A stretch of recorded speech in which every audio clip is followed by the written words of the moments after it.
할렐루야. 우리 앞뒤 좌우에 있는 사람들과 얼굴을 마주하며 축복하며 인사하도록 하겠습니다. 하나님의 평화가 당신과 함께하기를 원합니다.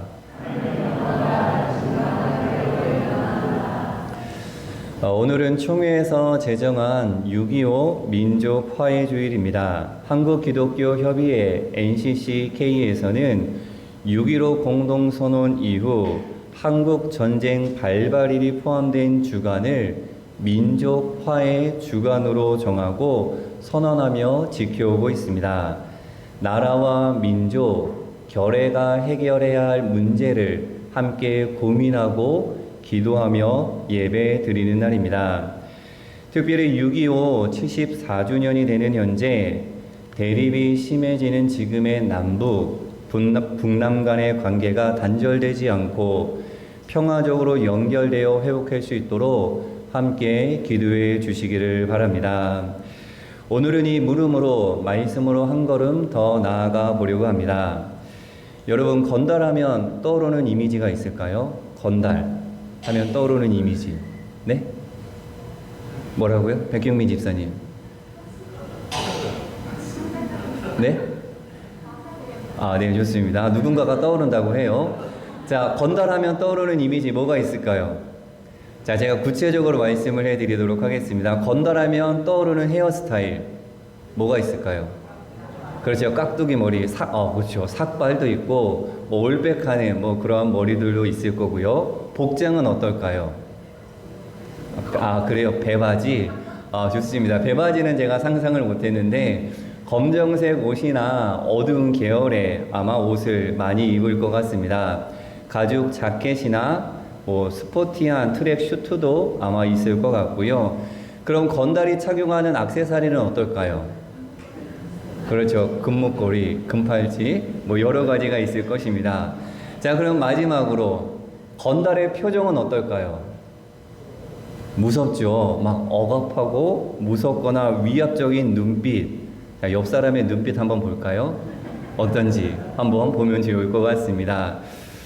사전을 우리가 찾아보면 건달이라는 것은 이렇게 정의되어져 있습니다. 하는 일 없이 빈둥빈둥 놀거나 게으름을 부리는 짓 또는 그런 사람을 건달이라고 이야기하는데요. 매우 부정적인 이미지로 정의되어져 있습니다. 우리가 떠올렸던 이미지도 대부분 부정적이고 조금 무섭고 거리를 두는 불편한 그러한 이미지인데요. 그런데 한자로 풀어보면 또 다른 의미를 발견할 수가 있습니다. 건달을 한자로 풀면 하늘 건에 이를 달이라는 그러한 뜻이 담겨져 있습니다. 풀면 하늘에 이른 사람을 뭐라고 하죠? 건달이라고 그렇게 이야기합니다. 이 중에서 하늘건은 하늘의 성격과 본질적인 기능, 즉 만물을 창조하는 생명의 근원이라는 뜻을 가지고 있습니다. 즉 본질적인 능력이 하늘에 이른 사람, 뛰어난 사람을 건달이라고 해석할 수가 있는 것이죠. 어느 선교학 교수님은 건달은 비록 발을 땅에 딛고 살지만 마음은 하늘에 잇대어 사는 사람, 인간이 가지고 있는 한계를 넘는 사람이라고 새롭게 표현하고 있습니다. 여기서 잇대다라는 것은 서로 이어져 맞닿아 있다, 끊어지지 않게 계속 이어져 있다라는 뜻이 담겨져 있습니다. 즉 건달은 하늘과 끊어지지 않고 이어진 존재라고 우리가 새롭게 해석할 수 있는 것이죠. 이를 우리의 신앙의 자리로 가져와서 표현해 보면 하나님과의 연결이 끊어지지 않는 존재, 저는 이렇게 한번 표현해 보고 싶습니다. 우리 한번 읽어보도록 하겠습니다. 신앙적 건달. 다시 한번 신앙적 건달. 조금 어색하시죠? 신앙적으로 당신은 건달입니다 라고 하면 조금 어색한 느낌이 닿을 것 같습니다. 자, 이 성경에서도 하늘에 잇대어 사는 사람, 건달을 우리가 많이 발견할 수가 있습니다. 대표적으로 아브라함, 야곱, 요셉, 모세, 그리고 사도 바울, 그리고 선교학 교수님은 예수님도 건달 중에 한 분이라고 그렇게 말씀하시는데요. 세상 속에 있지만 하늘의 소망을 품고 이 땅의 그 뜻을 이루어가는, 하늘의 뜻을 이 땅에 이루어가는 존재, 그 존재를 신앙적 건달이라고 새롭게 표현할 수가 있습니다. 자, 그렇다면 오늘날 하늘에 잇대어 살아가는 신앙적 건달의 모습은 어떠한 모습일까? 어떠한 모습이냐 하면 나에게 주어진 사명을 감당하는 모습으로 그 삶이 드러나게 됩니다. 특별히 시대적 선교 사명을 감당하는 삶으로 이어지게 되는데요. 우리 교단 한국기독교 장로회는 지금 우리에게 주어진 선교적 사명을, 즉 건달로서의 삶을 살아내기 위해서 작년 총회에서 제7문서를 선택하고 시대의 요청에 응답하고자 결단하며 최선을 다하고 있습니다. 제7문서의 핵심 7가지 함께 보도록 하겠습니다. 제가 숫자를 읽어드리면 여러분들이 내용을 읽어주시면 감사하겠습니다. 1, 2, 3, 4, 5, 6, 7. 자, 이 7가지가 한국 기독교 장로회 기장에 속한 교회가 또한 하나님의 사람들이 이 땅에서 일궈 가야 하는 선교적 사명입니다. 우리는 지난 6월 2일 환경주의를 맞이하여 신음하며 죽어가는 생명에게 생기를 흘려 보내야 한다라는 말씀과 영진 플로깅 데이 첫 번째 시간을 통해서 4번의 기후위기와 생태적 전환에 대해서 함께 생각해 보았습니다. 그리고 지난주에 나는 생기로 깨부수자라는 것은 편견과 차별을 생기로 깨부숴야 한다라는 것. 세 번째, 차별 없는 사랑의 교회 공동체, 이 모습이었습니다. 그리고 마지막에 보면 한반도 평화를 일궈가는 교회라는 메시지가 있습니다.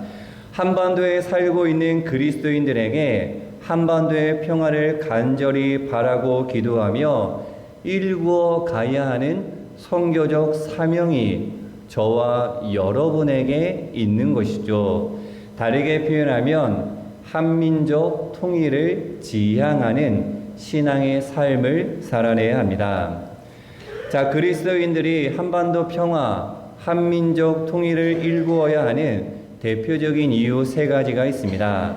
하나는 무엇이냐 하면 민족 분단을 하나님께서 기뻐하지 않기 때문입니다. 자, 이스라엘의 역사를 돌이켜 보면 북이스라엘과 남유다로 분립, 즉 이스라엘의 민족의 분단은 솔로몬의 우상 숭배에 대한 하나님의 심판이고 징계였습니다. 죄에 대한 결과가 분단이요, 민족이 갈라지는 것으로 이 분단, 이 나눠지는 것은 하나님께서 원하시는 모습이 아니라 하나님의 벌이라는 것이죠. 사도행전 2장을 보면 오순절 성령 강림을 통해 많은 사람이 각국 언어로 예수님의 십자가와 부활의 복음을 전했습니다. 각국 언어는 그들의 민족 언어인데요. 이는 성령 하나님께서 각 민족 공동체를 존중하는 모습입니다. 민족을 존중하면서 복음으로 하나가 되어 하나님 나라를 확장해 나아가는 초대 교회 공동체의 모습을 우리는 잊지 말아야 합니다. 두 번째로 우리는 화해의 사람으로 하나님의 부르심을 받았기 때문입니다. 고린도후서 5장 18절 말씀을 세 번역으로 같이 한번 읽어보도록 하겠습니다. 이 모든 것은 하나님에게서 났습니다. 하나님께서는 그리스도를 내세우셔서 우리를 자기와 화해하게 하시고 또 우리에게 화해 직분을 맡겨 주셨습니다. 아멘. 모든 생명과 화목하고 원수까지도 사랑하라고 하신 하나님의 말씀입니다. 6.25라는 동족 상자는 한반도의 한과 미움만을 남겼습니다. 이제는 그 미움마저도 사그러진 그러한 시대인데요. 잊지 말아야 합니다. 한반도 평화 통일, 한민족 통일은 미움과 원수된 관계를 해결하고 용서와 화해와 화목과 사랑을 이 땅에 이루는 길입니다.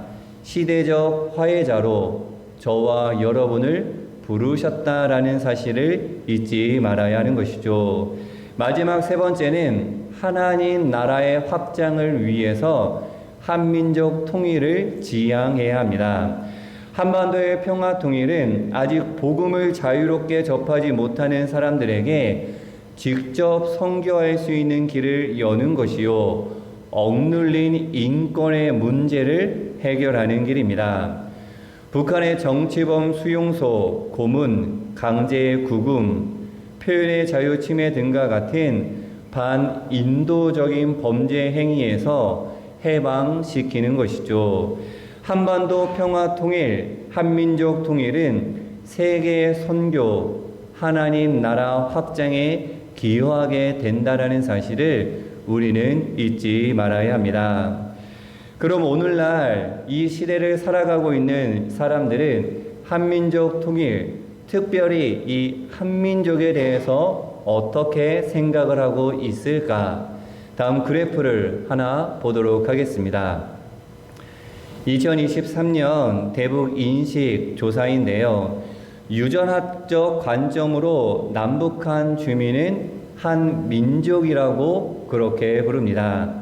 하지만 6.25 전쟁 이후 70년 동안 서로 다른 국가, 서로 다른 체제로 나눠지다 보니 단일 민족이라는 인식이 점차로 줄어들고 있는 현실이죠. 남한 주민과 북한 주민이 단일 민족이다라고 생각하는 사람이 53%, 그렇지 않다가 39%라고 합니다.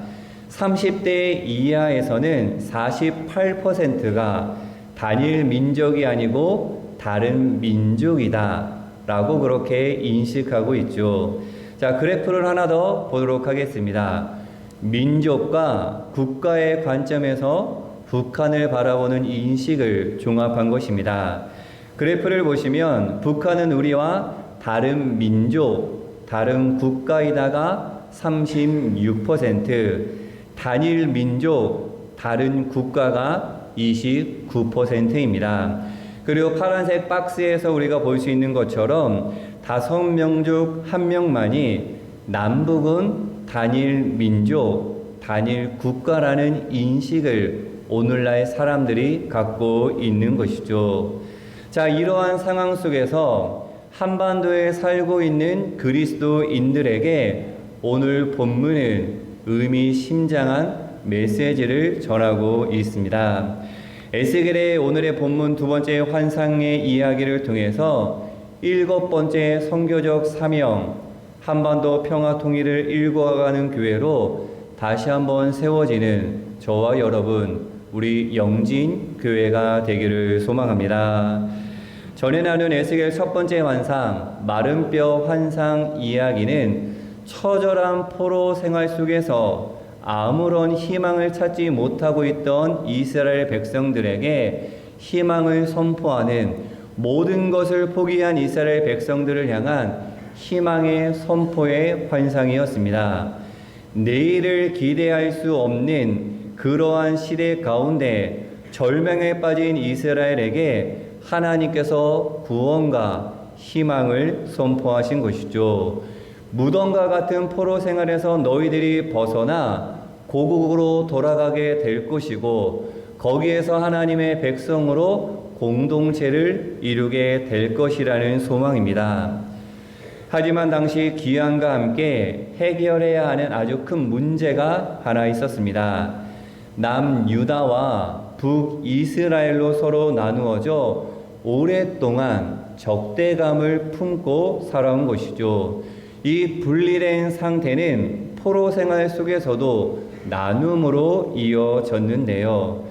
이러한 그들에게 하나님께서 오늘 두 번째 환상을 보여주십니다. 두 막대기가 하나로 합쳐지는 그러한 환상이죠. 여호와의 말씀이 에스겔에게 임합니다. 하나님께서는 에스겔에게 두 막대기를 들어 거기에 글을 쓰라고 먼저 명령하십니다. 16절 말씀 읽어보도록 하겠습니다. 인자야, 너는 막대기 하나를 가져다가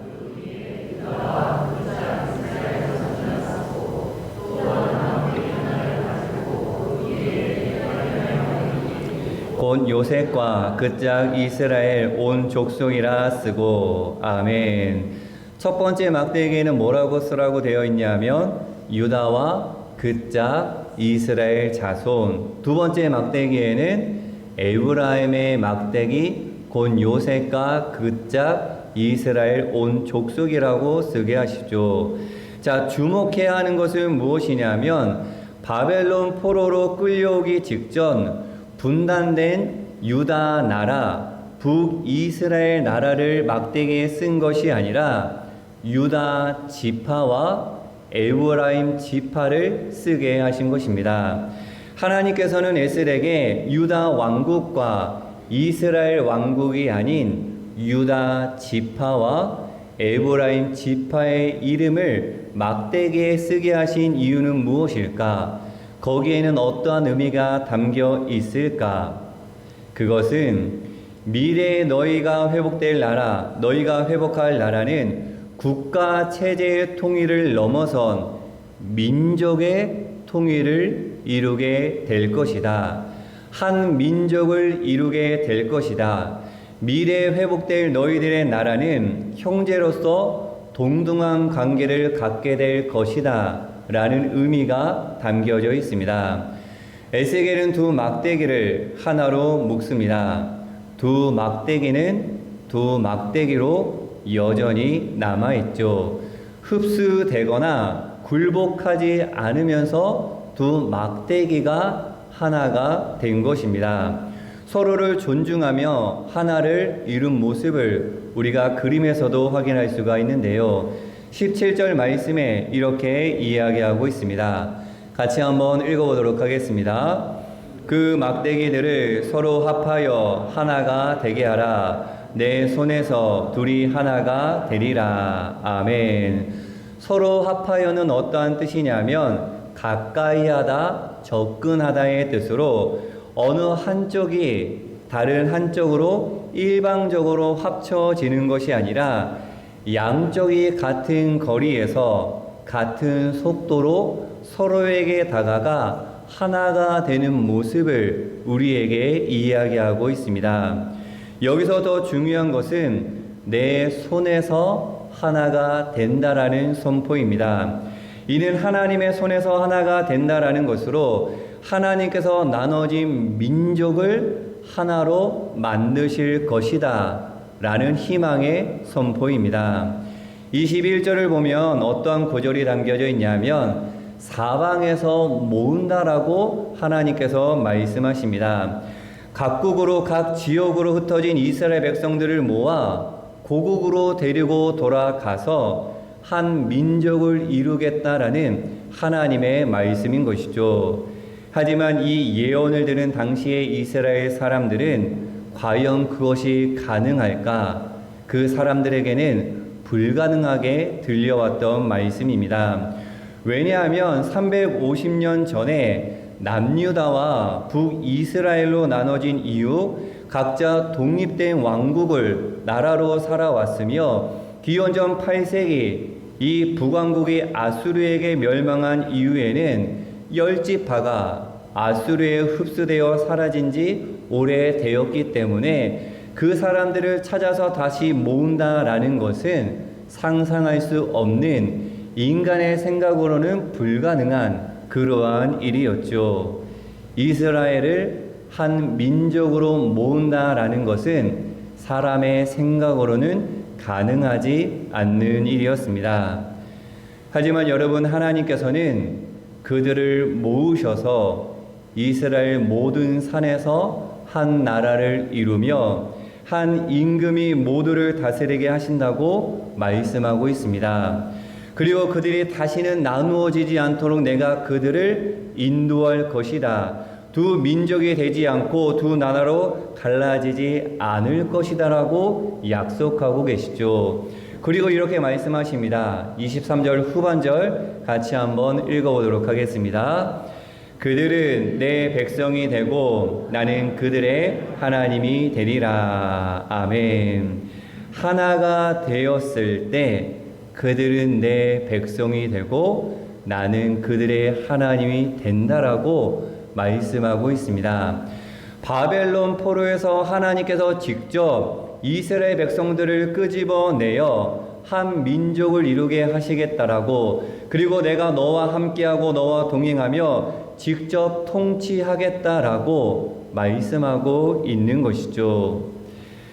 6.25 전쟁이 끝난 지 74년째가 지난 지금 여전히 한반도에는 두 개의 체제, 두 개의 지역으로 나뉘어 통치되고 있습니다.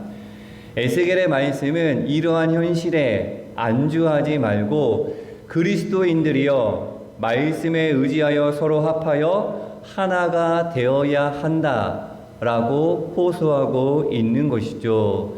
여호와 하나님께서는 유다와 에브라임 중에 어느 한쪽을 점령하라 흡수하라 명령하지 않으셨습니다. 두 나라의 통일을 넘어선 한 민족의 화해와 연합을 말씀하고 계십니다. 한반도에 살고 있는 그리스도인들이 이루어 가야 하는 한반도 평화 통일, 한민족 통일의 모습인 것이죠.